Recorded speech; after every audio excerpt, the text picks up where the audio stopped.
What? Hey. Hey. What? Eurovision fam! I got a new video. Alesia Michelle, I'm ready to go. Eurovision fam! Are you ready for the show? Hey Eurovision fam, it's Alesia Michelle and I am back. I feel like lately, in my videos, I always have to say, oh, I am back. But no, I always take a little bit of a break after Eurovision, especially if I actually travel to Europe. It's the summertime here in the United States, and I am so excited today because, one, I'm back. Did you miss me? If you didn't miss me, that's totally fine. But today we're doing one of my videos that I really love to do, and it is 10 things. Yes, 10 things that I do not want to see at Eurovision 2020. Now I have to say that I really did enjoy myself in Tel Aviv, Israel for Eurovision 2019. It was so exciting. I got to do a couple of food tours. I did a walking tour. Definitely check out on my channel all of the things that I did outside of just following Eurovision while I was in Israel because it was really fun. The people were awesome.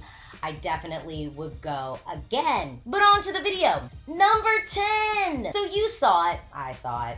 Everyone kind of noticed. It did seem that this year, unlike other years, the songs that were in native languages didn't seem to all rise to the top. And I do think there were some native language songs that I really did expect to see get a little bit more points. You know, Poland's an entry. I understood that it was kind of a divisive song. I understood why some people were like, oh, at first listen, they weren't into it. But I really did think what happened on stage, it really did come together. And I thought the styling was beautiful. I mean, they sounded just like the record. And I don't know, maybe that was the problem. But look, this is the Eurovision Song Contest. And as an American Eurovision fan, I really do come to the Song Contest to hear music that isn't just what? Generic pop. I really do like to hear songs that are reflective of a country. I'm not taking anything away from Duncan Lawrence's win. You guys saw my reaction video. I definitely love Arcade, okay? Like, definitely love that song. But I do think that there's something to be said for countries that do take a risk and send a song that is reflective of them. And I don't think that it is completely fair, especially on the part of the jury, to sort of penalize those songs. And I was a little bit surprised really looking at the scores of kind of how some of the stuff came down. I did feel like some of the native language ethnic entries didn't really get the shine that some of the more poppy, radio-friendly songs got. So at Eurovision 2020 in question mark, somewhere in the Netherlands, I am hoping to see some native language songs in the grand final and being rewarded for being unique and in their native language. Number 9. Honestly, I really did like the way that they sort of did the voting points. I really did kind of feel like, oh wow, this is like premiere television. However, the fact that Norway won the televote and then there was like no moment of them having the shine of like, oh yeah, so like actually we want to just take some time to recognize the fact that Norway won the televote. I don't think that would have taken away from Duncan Lawrence's win, and I think it would have given kind of that representation and that shout out that they really deserved. Yeah, it was just such a good song, and I think that Norway definitely deserved to get a little bit of shine, most certainly. So next year at Eurovision 2020, somewhere in the Netherlands, I am hoping that they try and figure out a way just to let us know, even if it is all at the end, who was the televote winner and actually give that person a moment to shine, because that is a huge accomplishment, especially with the controversy that has kind of been surrounding jury scores and whatnot and all the scores being wrong. I mean, let's be real. The televote, we the people want to let our winners get some shine, you know what I'm saying? Number 8, okay. When we go to the Netherlands, I am really gonna need for us to have maybe some hosts that have spent some time together so that we have a little bit of chemistry. Let's be real. Last year in Lisbon, the hosting wasn't the best, but I will say that I think some of the hosting issues that we had in Lisbon were more so due to the script. Whereas this year, honestly, it just seemed like they put these people together on stage and they really didn't vibe with each other. Homeboy in the green room was great. I mean, he was awesome. But everyone else just, it felt really stiff. It didn't feel organic. And to be honest, it kind of dragged the pacing of the show down a little bit. Like, if you watched any of my live streams, I think there were times where I legitimately was like, can we get on with it? Like, for some reason, and they did say the running time of the shows was longer this year. But the thing is, I don't care if it's longer. The issue is it felt longer. And I think if we have some hosts that actually have some chemistry, that work well together, spend some time hanging out, then we'll get a better flow of the show. Yeah. But honestly, I am confident that the Netherlands will give that to us. I really actually am. I am confident that the Netherlands will be giving us some dope hosts. I hope. I think. We'll see. Number 7 of my 10 things I don't want to see at Eurovision 2020. Okay. I don't want to have any interval acts distracting from actually what's going on. There was a whole bunch of news. There was a whole bunch of press like leading up to Eurovision that was this narrative of Madonna, her entourage. And to be honest, I don't even know a lot of it because I don't care. I come to Eurovision because I want to see the participants. I want to see what country is going to win. I want to see new artists. I want to see top artists from certain countries. I really do not care about any interval acts. Okay? And so I don't want the press around it as we're like building up steam and like making our way to having our semifinals and grand finals being about an interval act who isn't even competing. You know what I'm saying? Like, to me, Madonna's performance should have been an enhancement. It should have been a press boost in a positive way, and I felt like it became a press distraction in a negative way, and that's not what I want. And I don't think that that's going to happen in the Netherlands. I don't think that's going to happen in the Netherlands. I would also say that me personally, as an American, I was hopeful that the Madonna performance would just be something that would be like a nice press piece. I also thought that it was something that would maybe finally kick Logo in the butt that like, yo, this is a big deal. Like, y'all should promote this. This is going to be super dope. It's going to be exciting. But that's not what happened. And then they ended up just, not broadcasting in the U.S. at all, even though, yes, I know that I can now watch it on Netflix. Whoop, whoop, that's great. But yeah, like, it just, to me, was unfortunate. It was unfortunate. It was like a missed opportunity. And again, just distracting, and it didn't have to be. So I want to see like an interval act, honestly. Just show up, perform, be kind of like that mentor, be sort of that shining star that some of the participants who maybe are more novice performers can look up to, maybe have a moment to connect with them.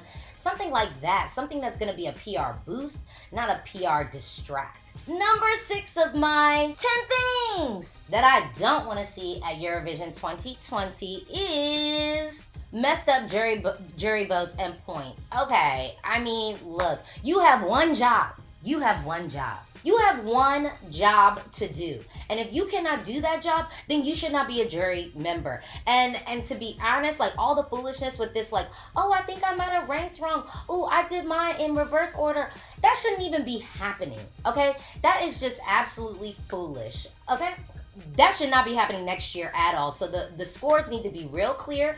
I don't even understand why they're not handing out pamphlets. Like, why don't jury members actually have, like, maybe a pre-printed ballot that they have? I mean, we've been doing this for a long time. I think we could have a pre-printed ballot so then there would be no confusion, okay? You have one job. One job. I don't want to hear anything about, like, jurors, not getting their points straight. And then, low-key, I'm going to just say this right now. With the Belarusian, the jury scores, so, the jury messed up. But then it's like the EBU, y'all jacked it up too. Y'all messed up too. Because even when they were reading off those scores, it made absolutely no sense. It made absolutely no sense. And I know that they corrected it, and I'm glad that they corrected it. Thanks, y'all. But, like, that stuff just shouldn't be happening because, again, it just ends up, I think, ultimately distracting from the performers and the performances, and that's really what we come for, Number 5 of my 10 things that I don't want to see at Eurovision 2020. I am over this. I am over good vocalists getting stuck with dated, terrible songs.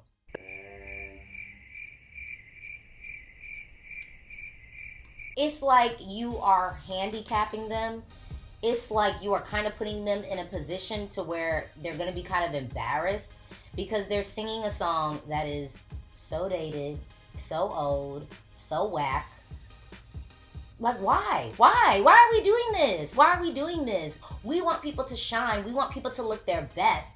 And you're really not giving anyone any tools to rise above. And, I know sometimes people get on me and they're like, well, not everyone's trying to win. To me, this isn't even about winning. Can you at least come with a song that's current? I mean, sending a dated song is not the movement. Sending a whack song is not the movement. And sometimes it's just like, it's dated. The song is not that strong. So why would you kind of like put an artist in that position to then have to sell it and deliver it? I don't understand that. So it's not even all about the competition. To me, it's just about allowing that artist to shine and giving them something that they can actually deliver. So that's all I gotta say about that. Number 4. Okay. The technical issues to me were absolutely wild. I arrived the second week of rehearsals, and the fact that I arrived at folks' second rehearsals and they still were not getting camera angles right, and things that had been done at national selections were then not happening on like the Eurovision main stage, that is wild to me. There is absolutely no excuse for that. It makes no sense to me. I don't even know what that's about. Like, there were so many, I don't want to say, it just seemed like there were so many obvious gaffes that would occur. And if you look at some of my like live streams during the jury shows and stuff, you'll see me sometimes watching them and I'm like, wait, why is this happening? Wait, what is going on? I mean, a perfect example, Victor Crone. That camera angle shot hadn't gotten done right until like the jury show. That's wild. This is something where he's recreating exactly what he did at Estee Lau on the Eurovision stage. There is absolutely no reason why they can kind of do it in Estonia and then arguably with, a more technical, a larger budget, more technical staff, more seasoned technical producers, I don't know, why they can't then execute that. That makes no sense. I know with Portugal's performance, they had kind of sent in a treatment of what they wanted to have delivered, and what they got wasn't exactly what they wanted. To me, there's no excuse for that. We cannot have technical issues. Vocal issues is gonna happen. Mistakes on stage is gonna happen. But when you are actually sat behind their programming computers that are actually telling cameras where they need to go and cuts where they need to be, like, that just should not happen. So we're not gonna have that happen in the Netherlands. I know we're not. Okay, we are now at my top 3 of my 10 things that I don't want to see at Eurovision 2020. I gotta get used to saying that. Oh my God, Eurovision 2020. It's got a nice ring to it, doesn't it? My number 3 is something that I have mentioned before in the past, and so now I'm gonna mention it again. I don't want to see artists basically getting credit for what their backing vocalists are doing. Now, I will say this. There are times when you have a backing vocalist that is just so exceptional, that is just so amazing, it pulls focus, but it pulls focus in a good way where you're almost like, ooh, I see it for the future. I see what could be coming. That I don't mind. What I do mind, though, is us kind of giving people points for like what their backing vocalists are doing. I'll speak explicitly. I think with Jan Lundvik and Sweden, I think that we should have just gone on and said featuring, the girls, featuring the choir, featuring the ladies, featuring the divas. I think there should have been a feature because as much as they were being featured and as much as they were sort of salvaging that song and bringing it to new heights, we got to give credit where credit is due. And I think if that's what we're going to do, they need to be a feature. But if you are just a backing vocalist, you should not be singing for your main vocalist on stage. You shouldn't really be the reason why that song wins unless you are a feature. You know what I'm saying? The honorable mention, home girl from Albania that did that note. That girl, first of all, I need to see her on the Eurovision stage at some point because she was hitting that ethnic piece with style, grace. She was on the pitch and key. Yes, work. If the backing vocalists are doing work, let's feature them. Give them the feature. Give them the feature credit. But if you are just supposed to be a backing vocalist, then you need to be a backing vocalist, and we need to be treating the backing vocalist as such, because really it is about the artist. You know what I'm saying? Number 2. Okay, this was a really interesting news piece that I saw from a couple of countries, and I'm not going to name names because honestly, I don't want to shout out one country who did it and not shout out everyone who did it, because I don't think that that's fair. But I do not want to see at Eurovision 2020 any artiste talking about how they should have gotten more points from their neighbors. Are you joking? How about you do a good song and do a good performance and get points based off that, as opposed to this geo-voting? Yes, Eurovision fans, we know it happens. I think that is not only kind of ungrateful, not only is it low-key kind of cheating-ish, I think it's also kind of disrespectful to your fellow performers. I think it's disrespectful to look to your neighbors and say, oh, well, how could you not give us more points? You should be grateful for the little points that you did get. And if you didn't get any points, then maybe you should have been thinking about how you could get some points off your performance and song. I don't even know if I should expand on this one. I just think that, yes, I am big on the competition, but I do think that this is a friendly competition, and I do believe that it is a competition based off the product that you are serving. And if your product ain't that good, you shouldn't be trying to skate through just based off the faith of your neighbors. And low key, if you were oh, our neighbors should have given us some points, why would you even say that out loud? I mean, for real. Do you realize how silly that sounds? Why even say that out loud? Keep that shit to yourself. Number 1 for my 10 things I do not want to see at Eurovision 2020 is wide shots. Wide shots. I don't want to see any wide shots. Okay, because let me tell you, the easiest way to make your performance look expensive is to have close, intimate camera shots and camera cuts. It don't cost no money for you to have camera angles. Camera angles are for free. All right, and all them wide shots, I don't know if we blame the delegations. I don't know if we blame the technical team, because maybe the delegations were what are you doing? What are you doing? We don't want that shot. And then the technical team just wasn't listening. But I don't care who needs to get the memo. Whoever needs to get the memo is for you. I don't want to see a whole bunch of wide shots of the stage. It looks ridiculous, okay? Everybody was complaining about it on Twitter. It didn't even really seem to get that fixed. I did feel like they fixed it a little bit. Some of the performance I noticed from the rehearsals to what ended up being on the stage, it was better. But again, if there is a solo performer on stage and you are panning out and there is nothing happening in the audience, there's no lighters up, there's no signs, there's no flags, there's no LED display, you are showing nothing. Nobody cares. Nobody wants to see all that, okay? Well, those are my 10 things I don't want to see at Eurovision 2020. What are your things? Talk to me in the comments below. Do you agree with some of my stuff? Talk to me in the comments below. Do you disagree? That's okay too. Talk to me in the comments below. You know this is a conversation. And yes, it's Alesia Michelle. I'm back. I got more videos and content coming for ya. So make sure you like and subscribe. Yes, and already I am so excited for Eurovision 2020. Bye.